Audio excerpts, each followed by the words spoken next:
Good morning all of you. आज की इस वीडियो लेक्चर में हम कंजर्वेटिव फोर्स और नॉन कंजर्वेटिव फोर्स के बारे में डिस्कस करेंगे, संरक्षी और असंरक्षी बल के बारे में। क्लियर? तो चलिए सबसे पहले हम कंजर्वेटिव फोर्स को देखते हैं कि कंजर्वेटिव फोर्स होता क्या है। तो देखो, कंजर्वेटिव फोर्स को कैसे डिफाइन करते हैं।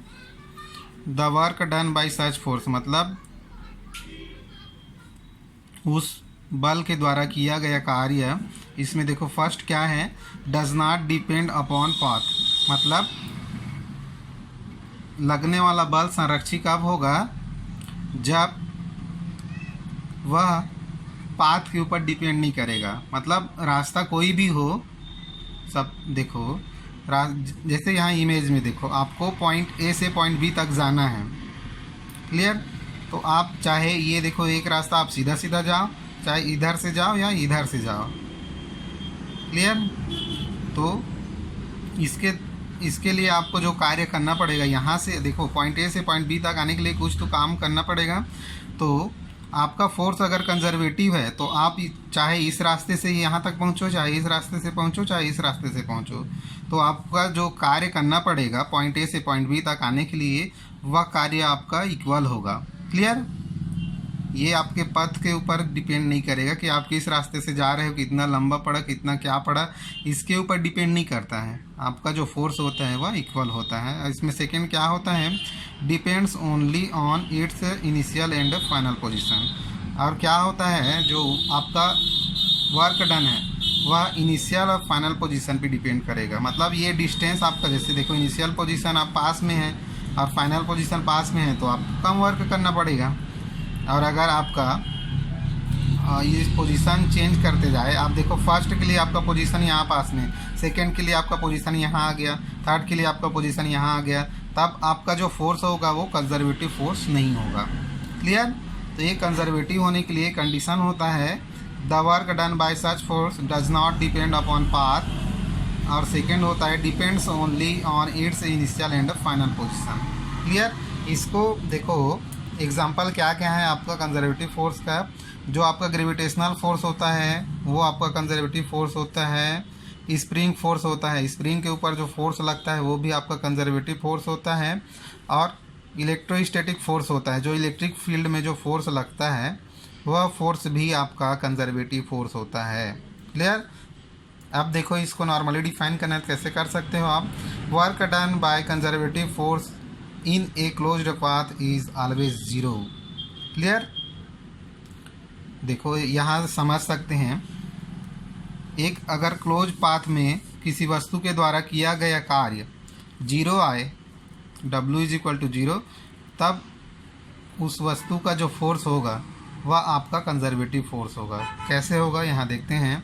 अब देखो कोई वस्तु आप A से B तक गए, यहाँ से यहाँ गए, तो ये आपका देखो जी, ये पॉजिटिव डायरेक्शन हो गया, तो यहाँ आपका फोर्स क्या हो गया जी, प्लस का F हुआ। क्लियर?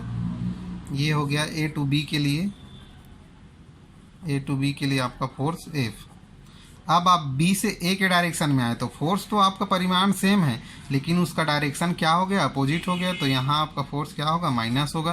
तब देखो आपका एक सर्कल पूरा कंप्लीट करोगे यहाँ से यहाँ, तो टोटल फोर्स निकालोगे तो आपका टोटल फोर्स क्या हो जाएगा जी, AB टू A, ये हो गया आपका A प्लस माइनस F, तो ये आपका जीरो। क्लियर?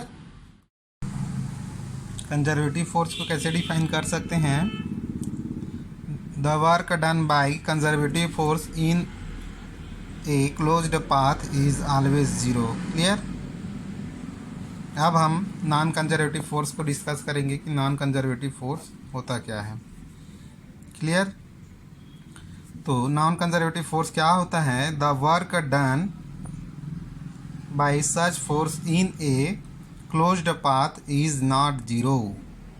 मतलब आपका जो लगने वाला फोर्स असंरक्षी कब होगा, जब उसके द्वारा क्लोज एक सर्कल में किया गया कार्य आपका जीरो नहीं होगा, तो आपका जो फोर्स होगा वो नॉन कंजर्वेटिव होगा। क्लियर? ये हो गया आपका नॉन कंजर्वेटिव फोर्स। इसके लिए यहाँ एग्जांपल में समझ सकते हैं। देखो यहाँ कोई आपका एम मास का कोई वस्तु है जिसको पॉइंट ए से पॉइंट बी तक ले जाना है। क्लियर। तो देखो पॉइंट ए से आप बी तक ले जा रहे हो, तो इसमें देखो आपका कोई वस्तु है, इसको खींचते हुए, तो इसमें फोर्स आपका इस डायरेक्शन में लगेगा, अपोजिट डायरेक्शन एफ इधर।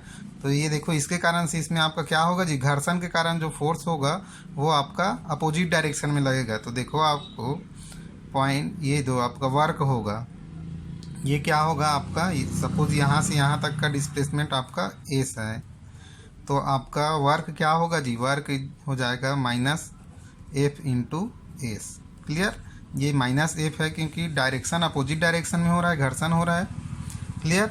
अब आपको देखो बी से ए तक लाना है, तो फिर से उसमें घर्षण होगा, मतलब यहाँ भी आपका फोर्स लगेगा, वो अपोजिट डायरेक्शन में होगा। तो इसके लिए भी आपका वर्क निकालोगे, वो क्या हो जाएगा, minus F into S. Clear. अब टोटल फोर्स निकालोगे, तो टोटल फोर्स के लिए क्या करोगे जी आप, W A two B plus W B two A करोगे। तो देखो ये क्या है आपका, minus F S plus minus F A, minus minus आपका माइनस का 2f हो गया। तो देखो यहाँ आपका जो वर्क डन निकाले हो वो जीरो आया क्या। आप देखो ये सर्कल हो गया आपका, सपोज ये सर्कल रहता, आप ए से बी तक पहुँचे ये, तो इसके लिए आपका फोर्स हुआ वो माइनस एफ एस हुआ वर्क। अब आप बी से ए तक गए तो यहाँ भी आपका वर्क हुआ माइनस एफ एस हुआ। तो टोटल फोर्स निकाल रहे हैं, तो टोटल वर्क आपका क्या आ रहा है जी, ये 2f। तो ये आपका जीरो के इक्वल नहीं आ रहा है। तो इस प्रकार का जो फोर्सेस होता है उसे नॉन कंजर्वेटिव या असंरक्षी बल कहते हैं। क्लियर। ये तो हो गया आपका कंजर्वेटिव और नॉन कंजर्वेटिव। इसका भी नोट्स बना के रख लिए रहना, अक्सर एग्ज़ाम में पूछा जाता है definition. Clear. Okay, thank you.